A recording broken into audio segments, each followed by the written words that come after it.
Shouldn't they have fired Darvin Ham last offseason? Like, how could he be breaking up that starting unit that he should have been fired for not starting? Oh, wait. They did get a new coach?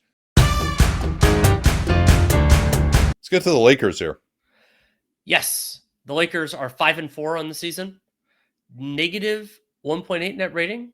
10th in offense, 22nd on defense. Projected for 44 wins. That would be 8th in the West. And a note from Shams Charania on Anthony Davis. He's been dealing with plantar fasciitis in his foot.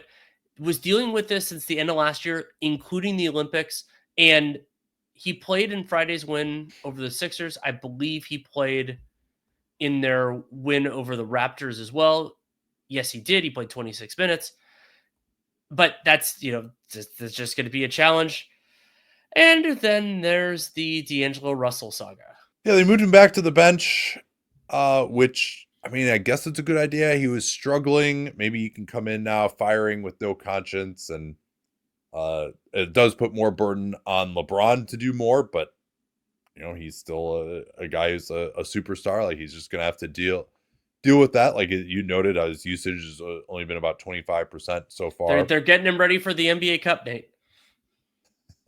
Start ramping up. So, yeah, but of course, now they're starting Cam Reddish. Cam Reddish is back. He started playing on their road trip in the Detroit game, came in at the end of the second quarter and gave him a little bit of a boost, and he absolutely never shoots anymore, but he is their only guy with any kind of size who can guard on the wing because Rui Hachimura kind of struggles with that. But now at least they're like huge with him replacing D'Angelo Russell.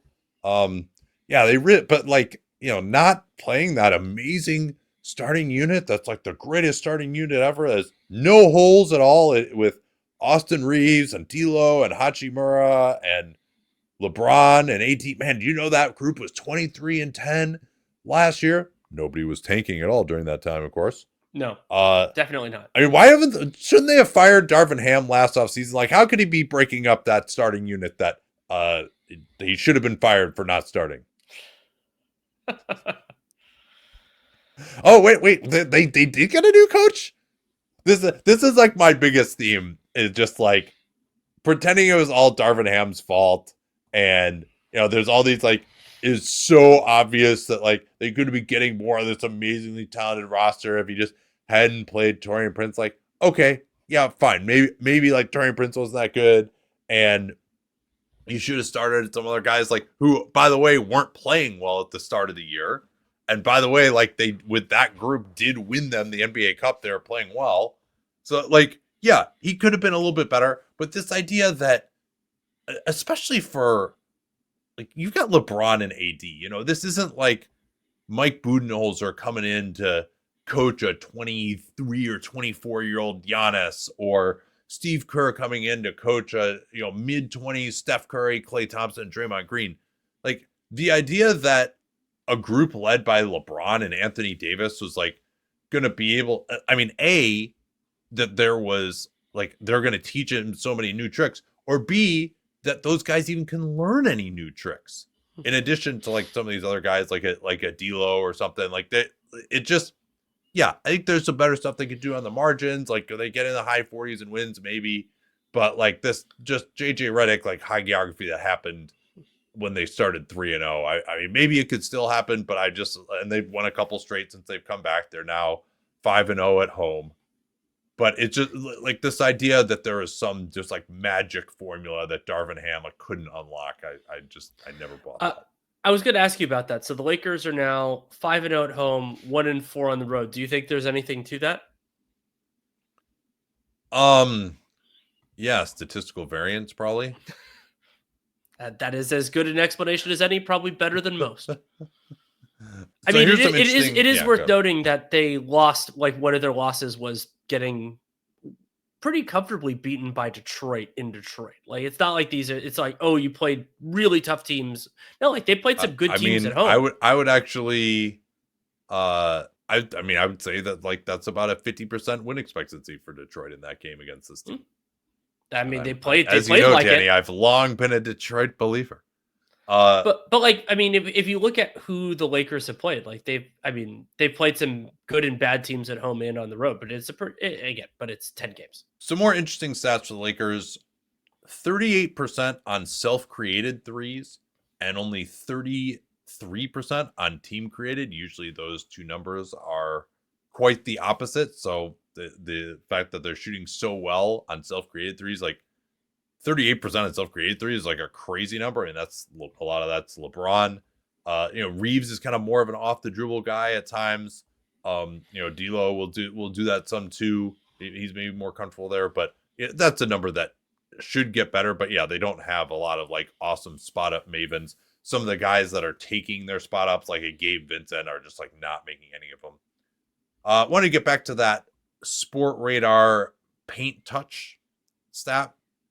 Possessions, I'm talking about possessions in which they get the ball into the paint. The Lakers are 13th in the frequency of getting the ball into the paint, but second in efficiency when they do get there. And that is mostly with stuff occurring in the paint. It's not necessarily kicking, because this is both paint touches and then passing out. Just what happens overall in the possession once you get a paint touch. So generally, when they get into the paint, it leads to something happening in the paint. It's not necessarily kicking out. So they are top 5 in terms of paint touches leading to shots at the rim and to shots in the upper paint. They are 30th with only 10% of their paint touch possessions leading to a three-pointer. So this is not exactly team drive and kick, to say the least. Another thing, though, that's pretty impressive is, and this has long been a big AD selling point, is they almost never turn it over on possessions where they touch the paint. So they turn it over the least on paint touching possessions. Meanwhile, their transition defense has also struggled. Again, LeBron and AD maybe not going to turn over a bunch of new leaves there.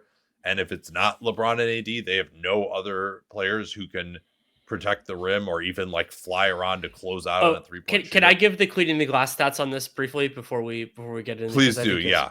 Because that's like more macro. Mine is a little smaller than that. So the Lakers are 30th in opponents' points plus per 100 possessions, 6.7. Second worst is the Jazz at 5.5 per 100 possessions. So that's where, and they're third to last in opponent transition frequency. But then the other wild one, and you expect this to regress the mean, Lakers opponents have a 143 offensive rating in transition. Yeah, and what's the league median there? Like 120, 123. Yeah, and then there are a number of ways in which you can be bad in transition defense, and the Lakers have accomplished nearly all of those. They are second worst. So another one of the stats that Sport Radar has is they'll give you stats on basically power plays for the offense in transition. So on 11.4% of possessions on defense, the Lakers are giving up a power play of at least +1. So more offensive players, at least one more offensive player in the zone than defensive players. Now, of course, you can still get transition and score when you don't have that power play, and they also have been really bad there in terms of allowing teams to score even when in transition, even when the numbers are even, which shows you either that they are not communicating. It could mean that their good defensive player, Anthony Davis, has not gotten back, and therefore they can just go right by whoever is guarding them, even though the numbers are even. So yeah, it is kind of interesting to see, as we'll have all year hopefully to go through these stats, and I can hopefully give you more insights than I have already. I've only been able to spend a couple hours with this so far, but it's interesting that a lot of the worst transition defenses seem to give up a lot when the opponent doesn't actually technically have a numbers advantage, but just like they're not communicating, their individual defenders can't stay in front of everyone, there's no help available. That's where a lot of these transition plays happen, not when it's just 3-on-2, 2-on-1, that old drill that you used to do in high school.